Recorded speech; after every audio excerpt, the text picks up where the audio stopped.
નમસ્કાર, હું રાજ. આપ જોઈ રહ્યા છો સ્પાર્ક ટુડે ન્યૂઝ. કચ્છમાં અમદાવાદથી ભુજ આવતી નમો ભારત રેપિડ ટ્રેન મોડી રાત્રે કુકમા નજીક ટેકનિકલ ખામીના કારણે ખોટવાઈ હતી. લાઇટિંગ પાવર ફોલ્ટ સર્જાતા ટ્રેનના એસી બંધ થઈ ગયા હતા, જેના કારણે મુસાફરોને ભારે હાલાકીનો સામનો કરવો પડ્યો હતો.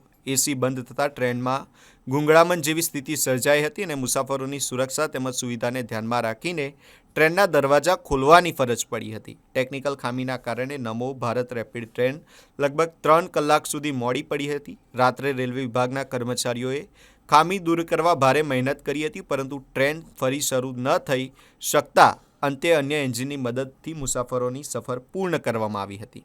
ઘટનાને લઈને મુસાફરોએ રોષ વ્યક્ત કર્યો હતો. મુસાફરોના જણાવ્યા મુજબ અઠવાડિયામાં એક દિવસ ટ્રેન મેન્ટેનન્સ માટે બંધ રાખવામાં આવે છે, તેમ છતાં યોગ્ય જાળવણી કરવામાં આવતી નથી.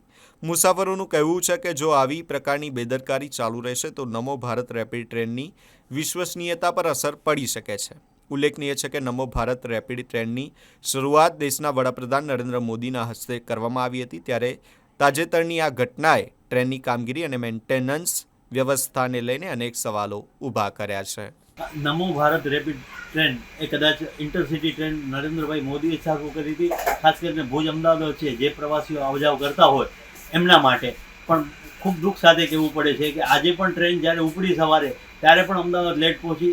અત્યારે આ રાત્રે હમણાં 1:30 વાગ્યો છે, ભુજ 11 વાગે પહોંચવાનો ટાઈમ છે, અધવચ્ચે ટ્રેન અટકી છે. પ્રવાસીઓ એકદમ પરેશાન છે, એસી બંધ છે, બફારો છે અને ખાસ કરીને મહિલાઓ, બાળકો, નાના બાળકો બધા ઘણા બધા આ ટ્રેનમાં છે. અને મૂળ વાત એ છે કે આ ટ્રેનનું અઠવાડિયામાં એક દિવસ બંધ રાખવામાં આવે છે કારણ કે એનું મેન્ટેનન્સ થાય. તો પ્રશ્ન એ આવીને ઊભો રહે છે કે શું એનું મેન્ટેનન્સ નથી થતું? અને અત્યાર સુધીની આ લોકપ્રિય ટ્રેન છે, પ્રવાસીઓથી હંમેશા ભરચક રહે છે. તો આવું જ રહેશે તો એની વિશ્વસનીયતાને અસર થશે.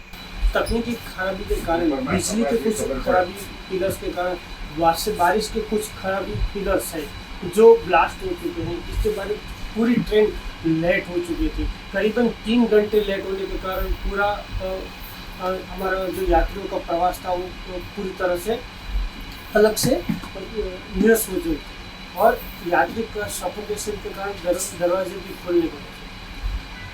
ये ट्रेन 3 घंटे लेट होने का कारण कुछ परेशानियाँ ज़्यादा रह चुकी थी और जानने को मिला है कि कुछ अलग से बिजली के करंट के कारण हुआ, लेकिन वास्तविकता क्या चीज़ है अभी तक कुछ पता नहीं चला.